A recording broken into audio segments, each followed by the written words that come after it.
My dad warns me not to expect a birthday gift since I'm the least favorite, but I turn the tables with a surprise of my own. His reaction is priceless. The announcement came during dinner, 3 days before I turned 18. "Don't get your hopes up about Saturday," Dad said, cutting his steak without looking at me. "Budget's tight this year." My younger brother Finn smirked from across the table. He'd gotten a new gaming laptop for his birthday 2 months ago. My older sister Quinn had received a car last year, but somehow, money was always tight when it came to me. Mom stayed silent, pushing food around her plate like she always did. It wasn't just the gifts, it was everything. My college fund had mysteriously disappeared. Dad claimed the market crash wiped it out, though Finn and Quinn's funds remained untouched. My graduation party got canceled because Dad scheduled a fishing trip that same weekend. When I made honor roll, he'd grunt and change the subject. When Finn got a B-, we'd celebrate at the steakhouse. I'd learned to expect nothing, but this year would be different. For 6 months, I'd been working at a law firm as a file clerk. Not for spending money, for evidence. See, Dad owned a small construction company, and I'd noticed some interesting patterns. Invoices that didn't match the work completed, payments to shell companies that didn't exist, tax documents with creative math. I'd been copying everything, photographing receipts, recording conversations, building a case file that would make the IRS very interested. My 18th birthday fell on a Saturday. I woke to an empty house. They'd all gone to Finn's soccer tournament without telling me. There was no card, no cake, nothing. Just a note on the counter. Leftovers in fridge. Perfect. I spent the morning finalizing my documentation. Everything was organized and backed up to 3 separate cloud accounts. Then I got dressed in my best interview outfit and drove downtown. The IRS agent I'd been corresponding with, anonymously, until now, met me in a conference room. Agent Keller was a woman in her 50s with sharp eyes that reminded me of a hawk spotting prey. "You're sure about this?" she asked, reviewing my documents. "I'm sure," I said. "I want full whistleblower protection and the maximum percentage of whatever you recover." She smiled. "Given what I'm seeing here, that could be substantial." When I got home that evening, my family was back. They'd brought pizza, my least favorite kind. No one mentioned my birthday until I walked in. "Oh right," Dad said. "Happy birthday, I guess. There's pizza if you want some." Quinn was scrolling through her phone. Finn was already gaming on his laptop. "Actually," I said, setting my bag down, "I got myself a birthday present this year." Dad barely glanced up. "Good for you." "I met with the IRS today," I continued. "Turned over about 200 pages of documentation about your business practices. Tax evasion, fraud, falsified invoices, everything." The room went silent. Dad's face drained of color. "What?" Mom's voice was barely a whisper. "They're very interested," I said calmly. "Agent Keller called it one of the most comprehensive whistleblower cases she's seen from someone my age. I'm entitled to 15–30% of whatever they recover. Based on their preliminary assessment, that could be anywhere from $400,000 to $2 million. Dad stood up so fast his chair toppled backward. "You little..." "Careful," I interrupted. "I recorded this conversation too. Any threats will just add to the file." "You'd destroy your own family?" "No," I said. "You destroyed this family a long time ago. I'm just making sure I get something out of it. Consider it my college fund, the one you embezzled." Dad lunged toward me, but Mom grabbed his arm. "How could you?" she whispered. "How could I?" I turned to her. "How could you sit silent for 18 years while he treated me like garbage? While he stole from me?" The doorbell rang. Through the window, I could see 2 people in suits on the porch. Agent Keller worked faster than I'd expected. Dad's face went from red to gray. "What did you do?" I walked toward the door. "I got myself the best birthday present I could imagine." As I reached for the handle, my phone buzzed. A text from an unknown number. "Don't open that door. We need to talk first. You've made a serious mistake. TC." My hand froze on the doorknob. Who was TC, and what mistake? I stared at my phone screen, my heart suddenly pounding. The doorbell rang again, more insistent this time. "Are you going to get that or what?" Quinn asked from the couch. Another text came through. "Those aren't IRS agents. Check the car plates. Federal vehicles have specific designations. I'm parked across the street in the blue sedan. Get out the back door. Now!" My stomach dropped. I looked through the window again. Really looked this time. The suits were too expensive, too tailored. The woman's shoes were designer, definitely not government issue. And their car in the driveway wasn't the standard dark sedan the IRS used. It was a black Mercedes with tinted windows. "I need to use the bathroom," I said, backing away from the door. "What about them?" Dad gestured frantically toward the door. "You invited them," I shot back. "You answer it." I walked quickly down the hallway, grabbed my car keys from my room, and slipped out the back door. My hands were shaking as I crossed through our neighbor's yard. The blue sedan's passenger door opened as I approached. Inside sat a man in his 30s with wire-rimmed glasses and a laptop balanced on his knees. "Get in," he said. "We have maybe 2 minutes before they realize you're gone." I hesitated. "Listen, I'm not trying to hurt you. I'm trying to save your ass. Those people at your door work for your dad's business partners. Real business partners, not the construction ones." I got in. He pulled away immediately, keeping his speed casual and normal. "Who are you?" I demanded. "Theodore Chen. I go by Theo. I'm an investigative journalist. I've been tracking your father's organization for 3 years." "Organization? He owns a construction company." Theo laughed bitterly. "The construction company is the front. Your dad's been laundering money for the Kozlov family for the past decade. Those invoices you copied? That's how they clean about $15 million annually through fake construction projects. The shell companies are theirs." My blood went cold. "The Kozlov family? As in the Russian mob? Ukrainian, technically, but yeah, same idea." He turned down a side street. "Your little IRS stunt just alerted some very dangerous people that someone's been documenting their operation. They don't know it was you yet. They think it might be your dad getting cold feet or trying to cut his own deal. But once they figure it out, How do you know all this? Because I've been investigating them. I work for the Chronicle. We've been building a story for years, but we need someone on the inside to testify. Someone with documentation. He glanced at me. Someone exactly like you. I don't want to be involved with the mob, I said, my voice cracking. I just wanted my college money back. Too late. You're already involved. He pulled into a parking garage. The IRS agent you met with, Keller, she's legitimate. But the Kozlovs have people everywhere. Someone tipped them off within an hour of your meeting. Those fake agents at your door were sent to find out what you know and make it disappear, along with you, if necessary. I felt like I might throw up. Here's what's going to happen, Theo said, parking in a dark corner. You're going to call Agent Keller right now. Tell her what happened. She'll put you in protective custody. Then you're going to give the Chronicle an exclusive interview and help us take down the entire operation. And if I don't, then those people find you and you disappear. Your family probably goes with you just to be thorough. My hands were shaking so badly I could barely hold my phone. This wasn't supposed to happen. I just wanted to hurt my dad. Make him pay for treating me like garbage. Well, congratulations, Theo said. You're about to destroy him way more thoroughly than you planned. I dialed Agent Keller's number. She answered on the first ring. Agent Keller? I know who you are, she interrupted. Where are you right now? I don't know. Some parking garage. There were people at my house pretending to be federal agents. I'm aware. We had surveillance watching your residence. Those individuals are currently being detained by actual federal agents, but we need to bring you in immediately. The scope of what you've uncovered is significantly larger than tax evasion. I'm with a journalist, Theodore Chen. There was a pause. Chen's been helpful to our investigation. Stay with him. I'm sending a team to your location now. Don't move. She hung up. Theo was already typing on his laptop. I'm sending you a secure file upload link. I need you to transfer all your documentation to me. Everything you gave the IRS and anything else you have. Why? Insurance. If something happens to you, the story still gets out. You said they're being detained. I'm safe, right? He looked at me with something like pity. The Kozlovs have been operating in this city for 20 years. You think 2 fake agents are their whole organization? Your dad's been their accountant and money launderer. They're not going to let this go. 15 minutes later, 3 black SUVs pulled into the garage. Agent Keller emerged from the first one, flanked by men in tactical gear. Miss, she gestured for me to come with her. We need to go. Now, I looked at Theo. What about him? Mr. Chen is free to go. He's not in immediate danger. She opened the SUV door. You are. The next 3 hours were a blur. I was taken to a federal building downtown, processed, photographed, and placed in a windowless conference room. Agent Keller and her partner, a stern man named Agent Walsh, laid out exactly how screwed I was. The Kozlov organization has been our target for 5 years, Walsh said. They're responsible for drug trafficking, human smuggling, and money laundering across 6 states. Your father is one of 3 primary money launderers in their network. I didn't know, I whispered. I just thought he was cheating on his taxes. Your documentation is extremely valuable, Keller said, but it also makes you a target. We can offer you protective custody, but you'll need to testify when this goes to trial. What about my family? What about them? Walsh asked coldly. Are they in danger? Your father definitely is. Your mother and siblings. Depends on what they know. We'll be interviewing them separately. They don't know anything, I said. Mom just keeps her head down. Quinn and Finn are clueless. We'll determine that, Keller said. For now, you need to decide. Protective custody and cooperation, or you're on your own. How long would protective custody last? Could be months. Could be years. Depends how long it takes to build the case and get through trial. My phone buzzed. Another text from Theo. Don't let them bury you in the system. You have rights. You can cooperate without disappearing. The story runs in 3 days, with or without your interview, but it's better with it. I want a lawyer, I said. Walsh sighed. You're not under arrest. You don't need a lawyer. Then I'm free to go? Technically, yes, but I strongly advise, I want a lawyer, I repeated. And I want to talk to Theodore Chen. They weren't happy about it, but they couldn't stop me. They brought in a federal public defender named Diana Reeves, who looked like she'd been roused from sleep, but had sharp eyes that missed nothing. They're trying to lock you down before you understand your options, Diana said after reading through everything. You're a whistleblower, not a witness who needs protection. There's a difference. What's the difference? Witnesses are controlled. Whistleblowers have power. You documented a crime and reported it. That gives you certain rights and protections under federal law. They want you scared and compliant. Don't be. Over the next hour, Diana negotiated terms. I would cooperate fully with the investigation. I would testify if needed, but I would not be placed in protective custody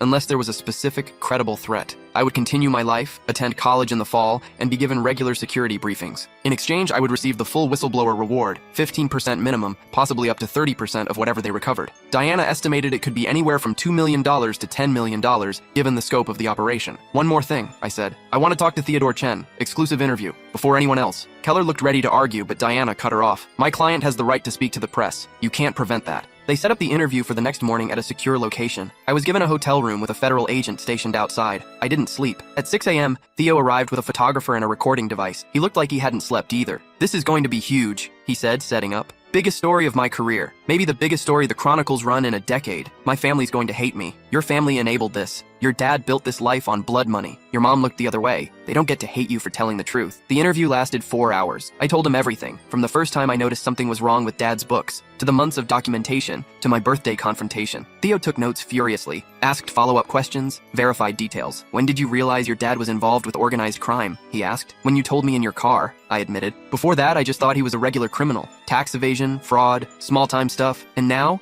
I'm terrified and angry. He put all of us in danger for money. Money he didn't even share with me. Theo smiled grimly. That's the angle. The daughter he ignored, who brought down his empire. The story ran 3 days later on the Chronicle's front page. The headline read, "Local teen exposes major money laundering operation on her 18th birthday." My photo was on the cover. They'd used the shot from the interview, me looking exhausted but determined, sitting in that bland conference room. Within hours, it was everywhere. National news picked it up. Cable networks wanted interviews. My phone, Diana had gotten me a new, secure one, wouldn't stop buzzing with requests. But the local reaction was worse. Our house was swarmed by media. Dad was arrested at 6 a.m. in a coordinated raid that also targeted 15 other locations. Mom was taken in for questioning. Quinn and Finn were pulled out of school, and everyone blamed me. The messages started immediately. Former family friends calling me a traitor. Dad's business associates leaving threatening voicemails. Someone spray-painted snitch across our garage door. My old high school friends, not that I had many, were divided. Some thought I was brave. Most thought I was a psycho who destroyed her own family for money. You turned in your own dad, Quinn texted me. For money. You're disgusting. He stole my college fund and worked for the mob, I replied. He's still our dad. I blocked her number. Finn didn't text at all, but I saw his social media posts. He'd started a GoFundMe to help my innocent father fight false charges from a vengeful family member. It raised $30,000 before it was taken down for violating terms of service. Mom called once. I almost didn't answer. Hello? They're saying your father could get 20 years. Her voice was hollow.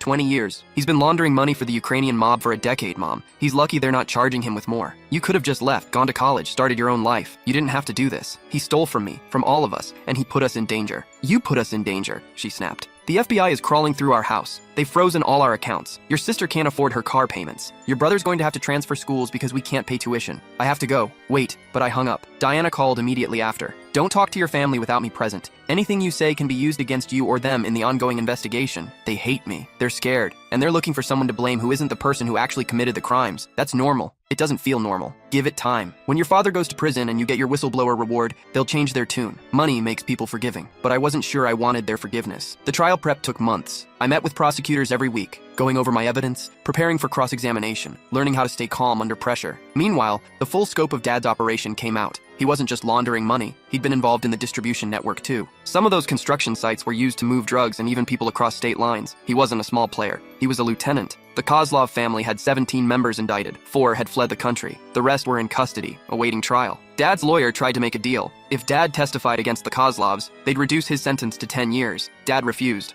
Honor among thieves, Theo said when I told him. He's terrified of what they'll do to him if he talks. They're in prison. They have long arms and long memories. The trial started in October, right as I was supposed to be starting college. I deferred my admission to Stanford, my top choice, ironically funded by a scholarship now that my family circumstances made me eligible for financial aid. I testified on day 4. The defense attorney tried to paint me as a vindictive daughter who'd fabricated evidence to hurt her father, but the documents spoke for themselves. Forensic accountants had verified everything I'd found. My testimony was almost redundant. Dad sat at the defendant's table, refusing to look at me. He'd lost weight. His suit hung loose on his frame. When I described finding the first discrepancy in his books, I saw his jaw tighten, but he didn't react otherwise. The cross-examination was brutal. Isn't it true that you were angry at your father? The defense attorney asked. Yes. Angry enough to lie? I didn't lie. Everything I documented was real. Convenient that you'd been documenting for 6 months before your birthday. Some might call that premeditated. I call it thorough. You stand to gain millions of dollars from your father's conviction. I stand to gain what I'm legally entitled to as a whistleblower. My father stands to lose his freedom because he committed crimes. It went on for 2 hours. By the end, I was exhausted, but I hadn't broken. The jury deliberated for 3 days. Dad was convicted on 14 counts, including money laundering, racketeering conspiracy, and wire fraud. At sentencing, the judge gave him 18 years. Mom sobbed in the gallery. Quinn held her. Finn stared at me with pure hatred. I felt nothing. No, that's not true. I felt relief and guilt about feeling relief. The whistleblower reward came through 6 months later. $4.7 million deposited into an account Diana had helped me set up.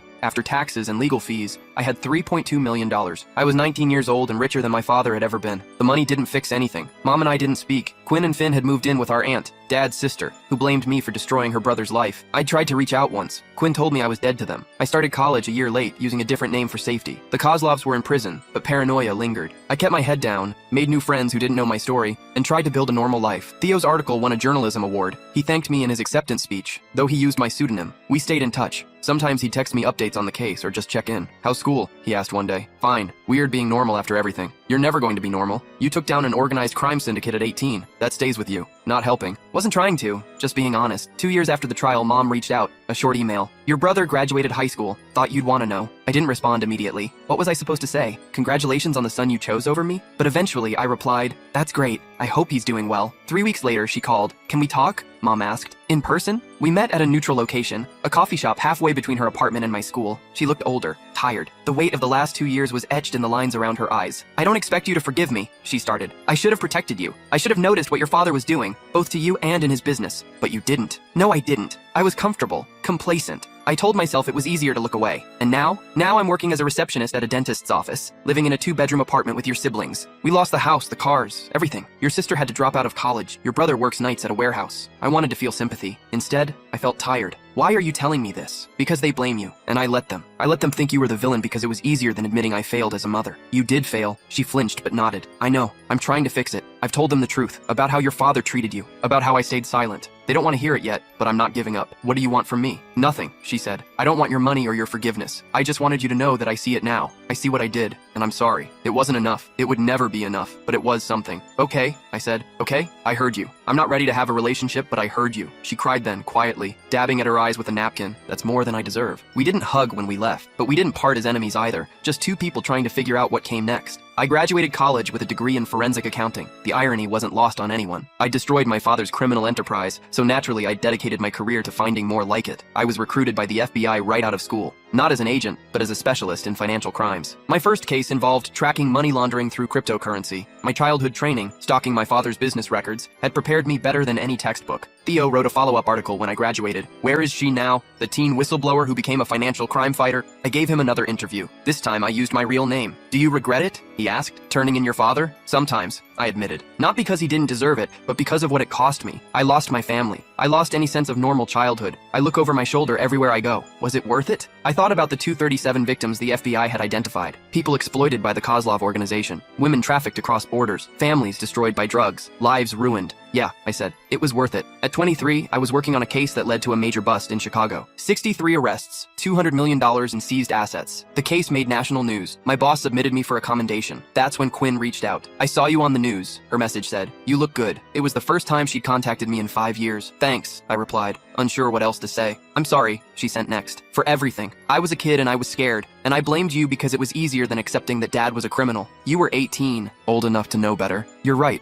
I was. I'm not asking you to forgive me. I just wanted you to know I was wrong. I stared at the message for a long time. Part of me wanted to ignore it, to let her feel the same isolation I'd felt, but I was tired of being angry. I appreciate that, I typed. I'm not ready for more than this, but thank you for saying it. That's fair, she replied. If you ever are ready, I'm here. Finn never apologized. Last I heard, he'd moved to Florida and worked in sales. We'd become strangers, connected only by shared DNA, and a history neither of us wanted to revisit. Dad served 8 years before he was stabbed in prison. The Kozlov family had reached him after all. He survived, but the attack left him partially paralyzed. He was transferred to a medical facility to serve the rest of his sentence. I didn't visit, didn't send a card, didn't call. Agent Keller did reach out to tell me, though. Thought you'd want to know, she said. I know it's complicated. It's not complicated, I replied. He made his choices. He's living with the consequences. Most people can't be that clinical about their parents. Most people's parents didn't launder money for the mob. She laughed dryly. Fair point. When I was 25, I was promoted to senior analyst. My whistleblower money sat mostly untouched in investments. I lived simply, drove a used car, rented a modest apartment. The money felt dirty somehow, even though I'd earned it legally. Theo suggested I donate some of it, set up a scholarship fund, help other kids get out of bad situations. I created the Second Chance Scholarship, full rides for students from families involved in criminal activity who wanted to build different lives. The first year we helped 12 kids. By year 3, it was 40. One recipient, a girl named Destiny, whose father was in prison for embezzlement, wrote me a letter. You showed me it's possible to break the cycle. Thank you for proving family loyalty doesn't mean protecting criminals. I kept that letter on my desk.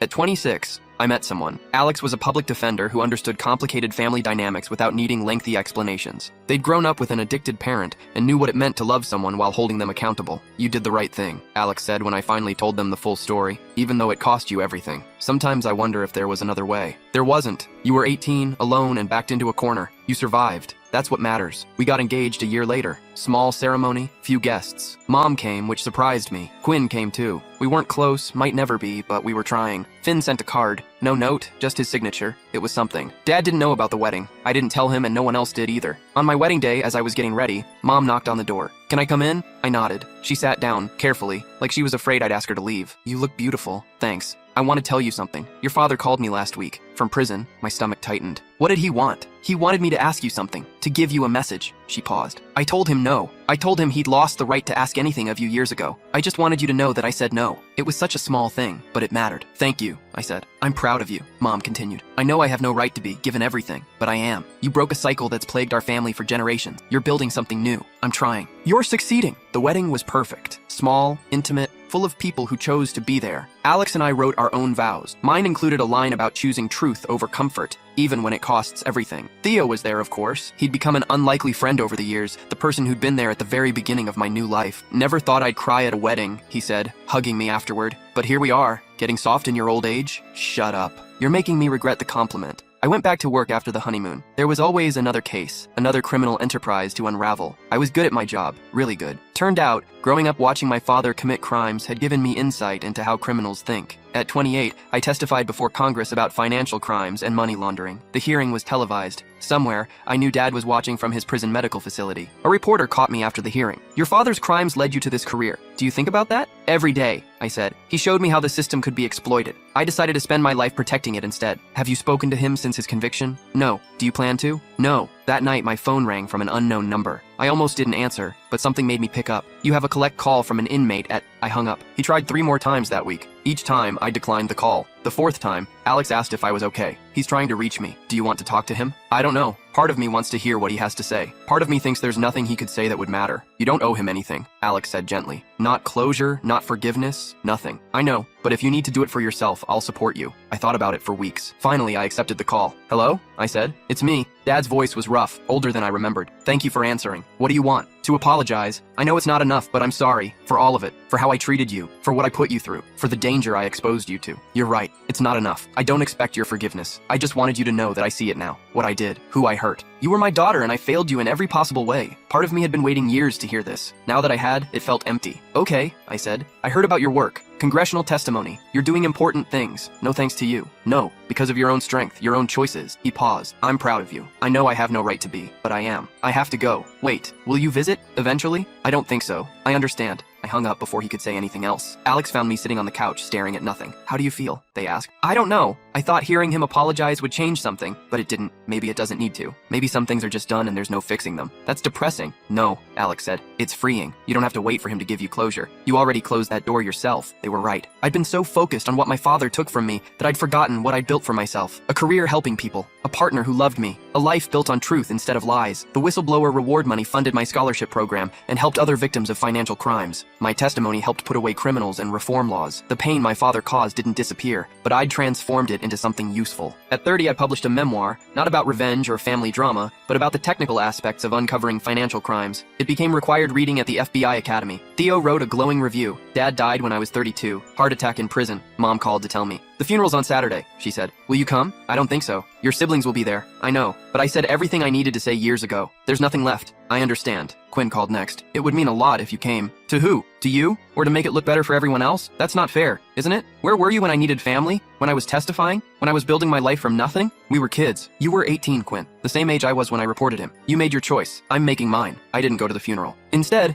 Alex and I spent that Saturday volunteering at a youth center, helping at-risk kids with their homework. One of them, a 14-year-old boy whose father was awaiting trial for fraud, asked me for advice. "My mom wants me to visit him in jail," he said, "but I'm angry at him. Is that wrong?" "No," I said. "It's not wrong. You get to feel whatever you feel, and you get to make whatever choice is right for you. Did you ever forgive your dad? I thought about it. No, but I built a life anyway. That's the thing about forgiveness. You don't need it to move forward. Years passed. My career continued to flourish. The scholarship fund grew. Alex and I bought a house, got a dog, talked about maybe having kids someday. I still checked my locks twice before bed. Still had moments where I looked over my shoulder, but the fear had faded to a background hum instead of a constant roar. On my 35th birthday, I woke to a news alert. The last member of the Kozlov organization had been sentenced. The case that started on my 18th birthday was finally completely closed. Theo sent me a message. We did it. 17 years after you walked into that IRS office, everyone involved is behind bars or dead. You should be proud. Are you writing another article? I asked. Maybe, if you'll give me an interview. Sure, but this time I want the headline to be about what came after, not what I lost. The article ran with the title, "The Girl Who Destroyed Her Family's Criminal Empire Built Something Better." In the interview, Theo asked me one final question. If you could go back and do it differently, would you?